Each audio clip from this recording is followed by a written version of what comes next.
துணிஞ்சு நில்லு, துணிஞ்சு நில்லு, அஞ்சாத, ஒன்றிணைந்து நில்லு. எல்லாரையும் ஒன்றிணைக்க முடியவில்லை என்று நீ நினைக்காத, சோர்வடையாத, நிற்பான் இணைந்து நில்லு, அவ்வளவுதான். நீ மொத்தமற்ற தமிழனை இணைக்க என்னைய கேட்பான், நீ ஏன் எல்லா இயக்கத்தையும் தலைவர்களையும்? நான் தலைவர்களை இணைக்க வந்தவன் அல்ல, தமிழர்களை இணைக்க வந்தவன். நான் இயக்கங்களை இணைக்க வந்தவன் அல்ல, எதிர்கால தமிழ் பிள்ளைகளை இணைக்க வந்தவன். எது சாத்தியப்படும்? இதான் சாத்தியப்படும். இப்ப இணைச்சிருக்கனா இல்லையா? இந்த அரசியலை பேசியதில் மக்களுக்கு முன் நின்று இவ்வளவு வாக்குகளை பெற்ற ஒரே அரசியல் பேர் இயக்கம் நாம் தமிழர் கட்சி மட்டும்தான். மற்றெல்லாம் சின்ன ஒரு சீட்டு, 2 சீட்டு. இன்னும் சொல்றேன், எத்தனை தேர்தல் இருந்தாலும் தனிச்சு தான் நாங்க போட்டிடுவோம். வெல்றோம், அதை பத்தி எனக்கு கவலையே கிடையாது. இஸ்லாமிய அமைப்பை சேர்த்துக்கிட்டு 2 சீட்டு. ஏன் என் கட்சியிலுக்கு இஸ்லாமிய பிள்ளைகள் கொடுத்துட்டு போறேன்? எதுக்கு? நீ சீட்டுக்காக மட்டும் வருவ? இல்ல, அவன் நாட்டுக்காக என்னோட உழைச்சு கொண்டிருக்கான், அவனுக்கு கொடுப்பேன். வேண்டாம், அந்த தாழ்த்தப்பட்ட இயக்கங்களை கொஞ்சம் சேர்த்து. வேண்டாம், எங்க கட்சியில நாங்களே தமிழர்களே தாழ்த்தப்பட்டவர்கள். நாங்க எனக்கு நான் யாரோடவாது கூட்டணி சேர்றேன்னு வர்றேனா? யாரையாவது கூட்டணி கூப்பிடுறேனா? வேண்டாம், யாரோடும் சேர மாட்டேன். யாரோட சேரலாம் நீங்க சொல்லுங்க, நீங்க சொல்லுங்க. நாங்க நல்லவங்க, எங்களோட சேருங்கன்னு சொல்லுங்க. கமல் கூட சேரலாம். நானும் போய் பிக் பாக்ஸ்ல ஒரு ஆளா உட்காந்துக்கிறதா? என்ன சொல்லுங்க? அது ஒண்ணு இல்ல, நம்ம ஆளுங்க பீத்தி விடுறதா. நாங்க தேர்தலில் போட்டியிடுறோம்ங்கிற ஒரு பத்திரிக்கை பெட்டி செய்தியா கூட போடல, அவர் போட்டியிடலைங்கிறார் தலைப்பு செய்தியா போடுது. இவங்களை கட்டி வச்சு அடிக்காம எப்படி நீங்க சரி பண்ணுவேன்? இது என்ன வேணும்? நான் போட்டியிடுறேங்கிற 40 தொகுதியில போட்டியிடுறேன்னு வேட்பாளர் வச்சுக்கோ, பெட்டி செய்தியா போட மாட்டேற. அவர் போட்டியிடவில்லை. ஐயோ ஐயோ, லூசு பயல்களா இருக்க வேண்டியதான். இவ்வளவு லூசா இருக்கப்படாது. அன்னைக்கு அப்படித்தான் வெங்காய நாயுடு வந்தாரு, அவர் புத்தகம் வெளியிட்டாரு, அதையெல்லாம் சொல்லல. கிருஷ்ணர், அர்ஜுனர், ரஜினி புகழாரம்.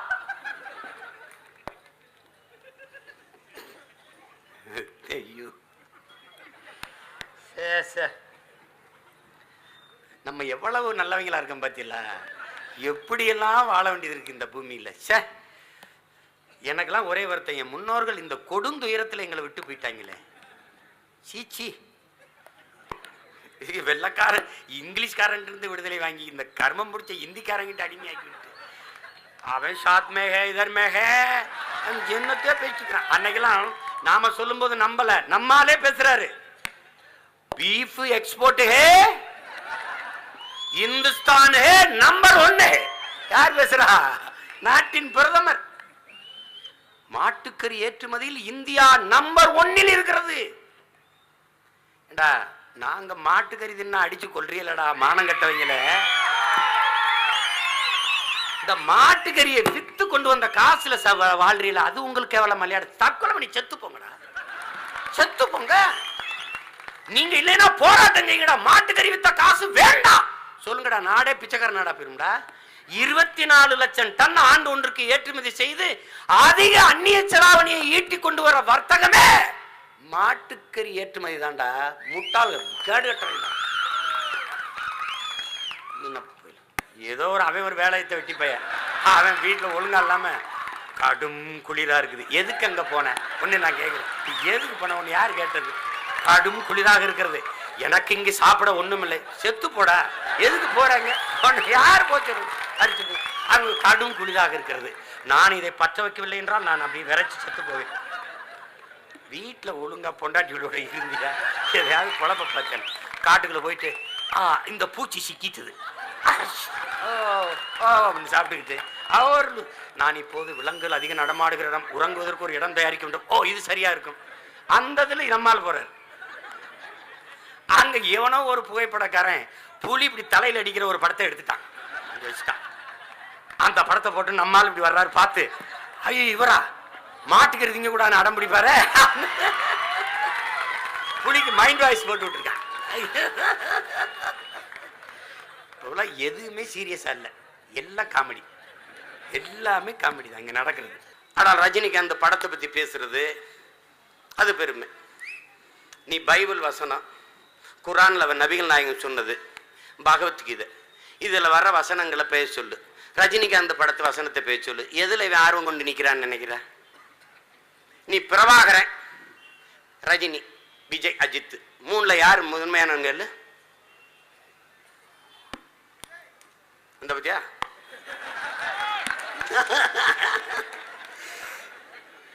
அதுக்கு ஒரு கேள்வி என்னன்னா, நிலைமை அப்படி இருக்கு. இதுல எப்படி நம்ம பாடுவார் எம்பாடுறதுல பெரிய பிரச்சனை என்னன்னா, கேளிக்கைகளிலும் பொழுதுபோக்குகளிலும் அதிகமாக நாட்டம் கொண்ட ஒரு இனத்தின் மக்களை புரட்சிக்கு ஒருபோதும் தயாரிக்க முடியாது, தயார் செய்ய முடியாது. ஆனா நான் எப்படி சிக்கியிருக்கேன் பாரு, இதுல சிக்கிக் கொண்ட மக்களை புரட்சிக்கு தயார் செய்து கொண்டிருக்கிற நாம் தான் ஆகச் சிறந்த புரட்சியாளர்கள்.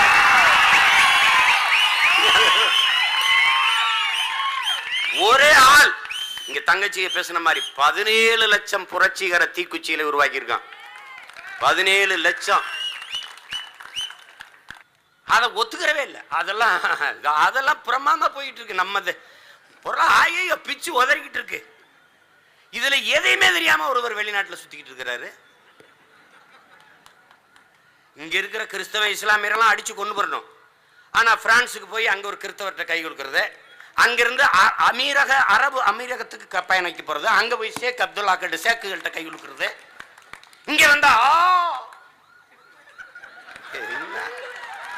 என்னங்கடா என்னது இது? அவசர ஒரு வழிவிடு.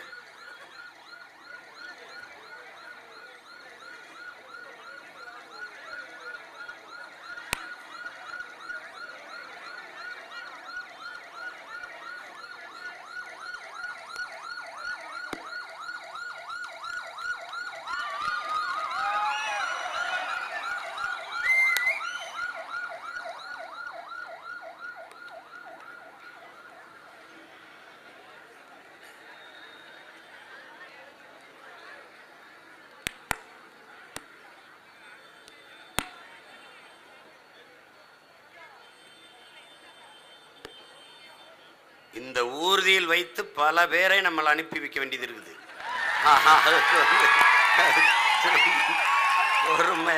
ரொம்ப கவனமா வேலை செய்ய வேண்டியது இருக்கு.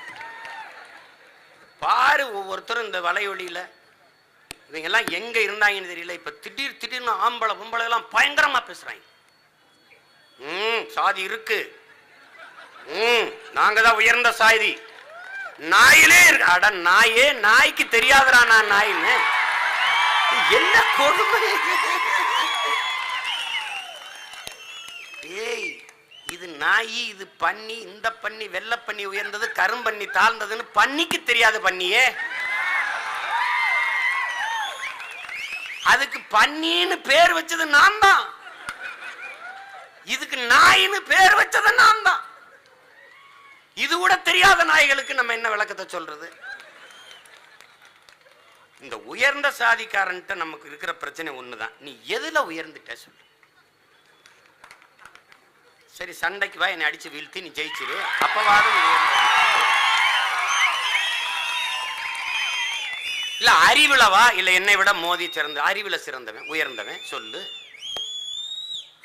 எதுலையாவது சொல்லு. இல்ல உழைப்புல உயர்ந்தவன், இல்ல அறத்துல உயர்ந்தவன்.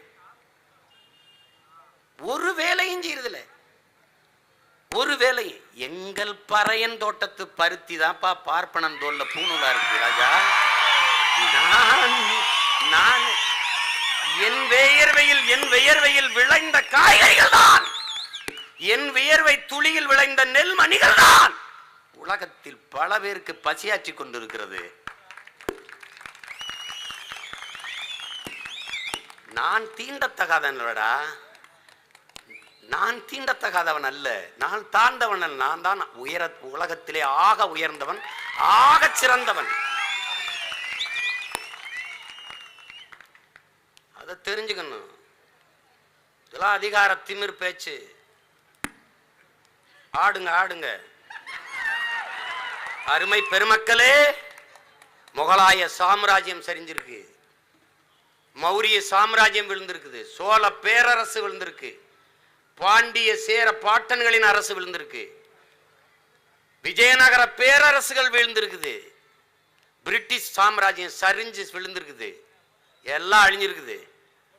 இதைத்தான் ஜோசப் ஸ்டாலின் ரஷ்ய அதிபர் சொல்றான், உலகத்தில் வெல்ல முடியாத படை என்ற ஒன்றே இருந்ததில்லை, வரலாற்றில் செய்தி இல்லைங்கிறான். இதை போலவே இன்னைக்கு ஆரிய சாம்ராஜ்யம் ஒரு நாள் இந்திய பெருநிலத்தில் சரிஞ்சு விழும். நீ நினைச்சுக்கிட்டு இருக்க அதிகாரத்தை கட்டிட்டோம் அப்படின்னு. ஒரு பலூனை அதிகமாக ஊதி பெருக்க வைத்தால் ஒன்னு வெடிக்கும், சுருங்கும். ரெண்டுல ஒண்ணு நடக்கும். நம்ம படம் எடுக்க வந்தோமா, பொழைச்சோமா, 10 கோடி 20 கோடி சம்பளத்தை வாங்கினோமா, படத்துக்குள்ள கைதிட்டு வாங்குற மாதிரி 2 வசனத்தை பேசணுமா, அது மாடு போயிடும். தரையில இவ்வளவு கத்தி ஒன்றும் பயனில்லை, திரையில பேசுங்கிறான். நம்ம பேசிட்டு இறங்கும்போது இந்த மாயின் குடும்பத்தில் அடிச்சார் அவர் தானே, அவர் தானே நமக்கு வரும் பாருங்க அந்த நேரத்தில் ஒரு பெருமை. ஆடாடாடா, எப்பேற்பட்ட மக்களை வச்சுக்கிட்டு நம்ம. நீங்க பள்ளிக்கூடத்தில் நீங்க தானே பள்ளிக்கூடத்தில் நான் படிச்ச ரொம்ப நாளாச்சு. இல்லை நடிச்சதை சொல்றேன், படிச்சதை சொல்லலை, நடிச்ச. ஏன் கேட்குறீங்க? UMCல ஓடிக்கிட்டு இருக்கேன், கூட 5-6 பேர் ஓடி வரேன். ஏதோ ஓடி வர்றதுக்கு வராமல் இருக்கு, நம்ம கூட நான் ஓடிக்கிட்டு இருக்கேன். கொஞ்சம் வேகமா முன்னாடி போய் டக்குன்னு அவர் தான்டா, டே அவரே தான்டா, அவரே தான்டா. என்னடா பள்ளிக்கூடம் படத்தில் நீங்க தானே அப்படின்னா, சரி அந்த வேலையே செஞ்சுட்டு இருந்திருக்கலாம் அவருக்கு. இது எதுக்கு நெஞ்சு வெடிக்க கத்தி உடலை கெடுத்து டாக்டர் வேற சத்தம் போட்டு பேசாதடா செத்து போயிடாக்குறான். இது எதுக்கு இந்த பிரச்சனை?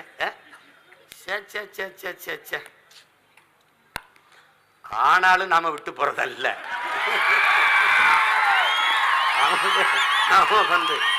அதாவது மார்க்ஸ் என்ன சொல்றான், ஒருவன் தனக்காக தன் குடும்பத்துக்காக உழைக்க தொடங்குற போது அவன் மனிதனாகிறான். தானும் தன் குடும்பமும் வாழ்வது போல தான் பிறந்த சமூகம் வாழ வேண்டும் என்று உழைக்க தொடங்குகிற போது அவன் மாமனிதனாகிறான் என்று கற்பிக்கிறான். ஃபிடல் காஸ்ட்ரோ சொல்றான், தடம் பார்த்து நடப்பவன் மனிதன், தடம் பதித்து நடப்பவன் மாமனிதன் என்கிறான். மாசத்துங்குன் மறு உருவம் வாழும் காமராஜர், ஐயா தமிழறியும் மணின்னு சொல்ற கடைசி கருணை அரிசி குருணை, ஐயா ரஜினிகாந்த் அவர்கள் கட்சி ஆரம்பிச்சு வரப்போறாருன்றாங்க. தம்பி விஜய் படத்துல சொல்ற மாதிரி ஐ ஆம் வெயிட்டிங். வா